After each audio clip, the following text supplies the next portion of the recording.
36 किला, हर खबर पर हमारी नजर। हम बढ़ाते हैं पहनावा से आपकी और भी खूबसूरती। हम देते हैं आपको मनपसंद बेहतरीन डिजाइनिंग ड्रेस। अंत्योदय से सर्वोदय, अंतिम व्यक्ति, समाज के अंतिम पायदान पर खड़े व्यक्ति के जीवन स्तर को बेहतर बनाने के दृष्टिकोण से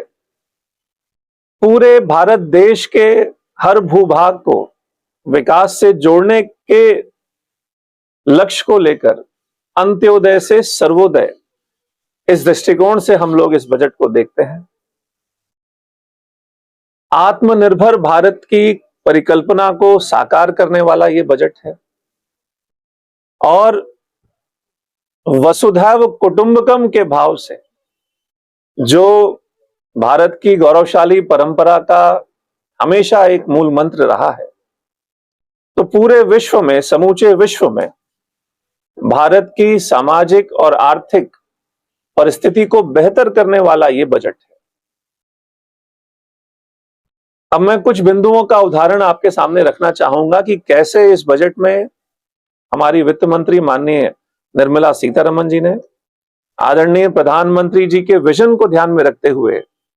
कि भारत सन 2047 तक विकसित बने। आप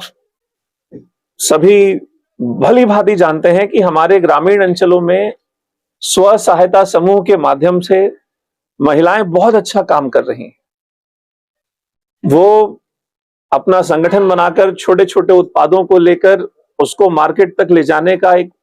सफल प्रयास कर रही हैं। इसी को गति देने के लिए माननीय प्रधानमंत्री जी ने और वित्त मंत्री जी ने इस बजट में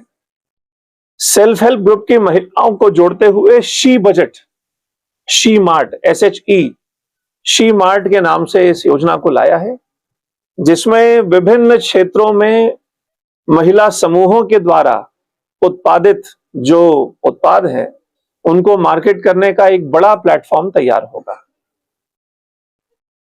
किसानों के क्षेत्र में यदि जाते हैं तो पशु पालकों के लिए लोन और सब्सिडी पहले से कहीं तेजी गति से, कहीं विस्तारित गति से सामने आएगी। एक बड़ा लक्ष्य अंत्योदय को लेकर रखा है कि वो तमाम बीमारियां जो एक बड़े स्तर पर पूरे भारत में लोगों को परेशान कर रही हैं और कहीं ना कहीं लाखों परिवार उनसे प्रभावित हैं, चाहे वो डायबिटीज या शुगर की बीमारी हो या कैंसर जैसी घातक बीमारी हो, इन बीमारियों की दवाइयों को सस्ता और सुलभ बनाने के लिए इसमें लगने वाले आयात शुल्क पे भारी कटौती हुई है।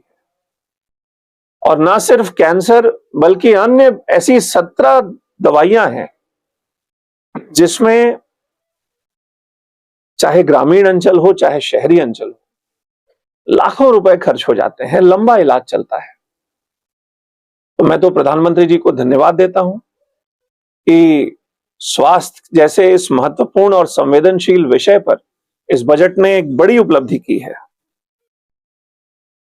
अब मोहला मानपुर में बैठे हैं और तेंदुपत्ता की बात ना हो तो ऐसा लगता है अधूरा है। इस बजट में तेंदुपत्ता के व्यवसाय को बढ़ाने के लिए एक बड़ी, जो TCS लगता था वो 5% से 2% की गई है। मतलब तेंदुपत्ता संग्राहकों से लेकर तेंदुपत्ता के व्यापार के पूरे इस वैल्यू चेन को बढ़ोतरी देने का काम इस बजट में किया गया है। भविष्य को देखते हुए इस बात की भी चिंता की गई है कि जैसे जैसे भारत की बड़ी आबादी बुजुर्ग अवस्था में ट्रांजिशन करेगी, वैसे वैसे हमको अपने देश में ऐसे स्किल को बढ़ावा देना पड़ेगा जहां हम अपने देश में बुजुर्गों का स्वास्थ्य संबंधी देखरेख करने के लिए बेहतर होते जाएं। तो उसके पहले चरण में 1.5 लाख ऐसे युवाओं को ओल्ड एज में देखरेख करने के लिए उपयोगी प्रशिक्षण देने की बात इस बजट में की गई है। एक बड़ा महत्वपूर्ण पहल किया गया है कि भारत का हर जिला जिसमें गर्ल्स के लिए, हमारी बहनों के लिए हॉस्टल की सुविधा दी जाएगी। युवाओं के लिए एक बड़ी बात यह रखी गई है कि इस देश में 5 ऐसे महाविद्यालयीन शहरों का विकास किया जाएगा। जब मैं महाविद्यालयीन शहर बोल रहा हूं या यूनिवर्सिटी टाउनशिप बोल रहा हूं, कहने का अर्थ यह है कि कुछ शहर ऐसे होते हैं जिनकी पूरी अर्थव्यवस्था वहां के महाविद्यालय के छात्रों की संख्या और पढ़ाई के माहौल के इर्द गिर्द बनती है। तो एक बड़ी कल्पना है कि भारत जो प्राचीन काल में पूरी दुनिया के लिए शिक्षा का केंद्र था, उच्च शिक्षा का केंद्र था, उसको पुनर्जागृत करने के लिए 5 ऐसे बड़े संस्थाओं की, यूनिवर्सिटी टाउनशिप्स की, महाविद्यालयीन शहरों की संरचना की जाएगी। दवाइयों के बारे में मैंने बताया कि आज भी हम गंभीर बीमारियों को लेकर, चाहे मशीनें हो, चाहे दवाइयां हो, एक बड़ी संख्या में हम आयात पर निर्भर करते हैं, दूसरे देशों से हमको वो खरीदना पड़ता है। तो भारत बायो के क्षेत्र में, दवाइयों के क्षेत्र में पूरी दुनिया को सस्ती दवाइयां दे सके, क्वालिटी की दवाइयां दे सके, बायो फार्मा हब भारत दुनिया के लिए बन सके, इसके लिए 40,000 करोड़ के रूप में योजनाओं को इसमें शामिल किया गया है। 3 बड़े आयुर्वेदिक कॉलेज और 3 बड़े फार्मा के कॉलेज के लिए भी इस बजट में उल्लेख किया गया है। इंफ्रास्ट्रक्चर के अधोसंरचना के रूप में अगर हम देखें तो 7 नए रेल कॉरिडोर और पहली बार इस देश में 20 नए जलमार्गों को लेकर ऐतिहासिक पहल इस बजट में की गई है। छत्तीसगढ़ के दृष्टिकोण से यदि हम देखें तो पूरे देश में और छत्तीसगढ़ में 32 ऐसे रेलवे स्टेशन हैं जिनको आधुनिकीकरण की यात्रा में शामिल किया गया है। 2014 से छत्तीसगढ़ में रेलवे के ऊपर अगर हम ध्यान देंगे तो 1200 किलोमीटर की नई रेलवे लाइन बनी है, 170 से ज्यादा फ्लाईओवर या अंडरपास बने हैं और पर्यटन स्थलों को पूरे देश के साथ साथ छत्तीसगढ़ में भी विकसित करने के लिए इस बजट में विशेष प्रावधान रखे गए हैं और पूरे देश के 20 ऐसे महत्वपूर्ण टूरिस्ट स्थानों के लिए करीब 10,000 हमारे जो टूरिस्ट के गाइड्स हैं उनको प्रशिक्षण देने की व्यवस्था इस बजट में की गई है।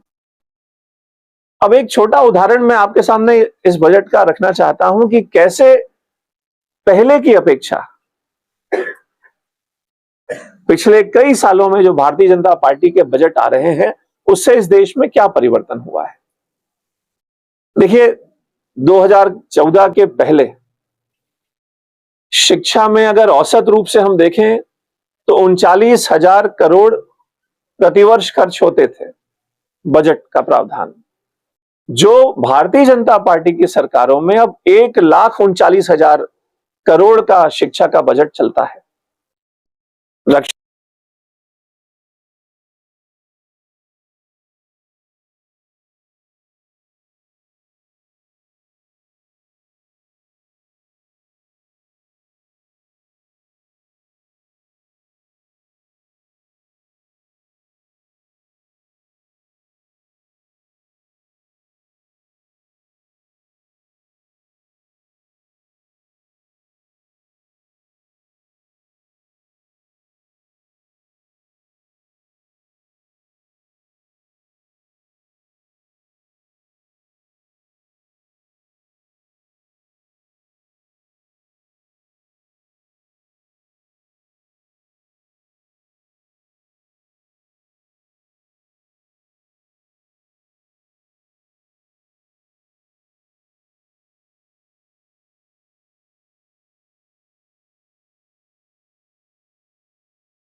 से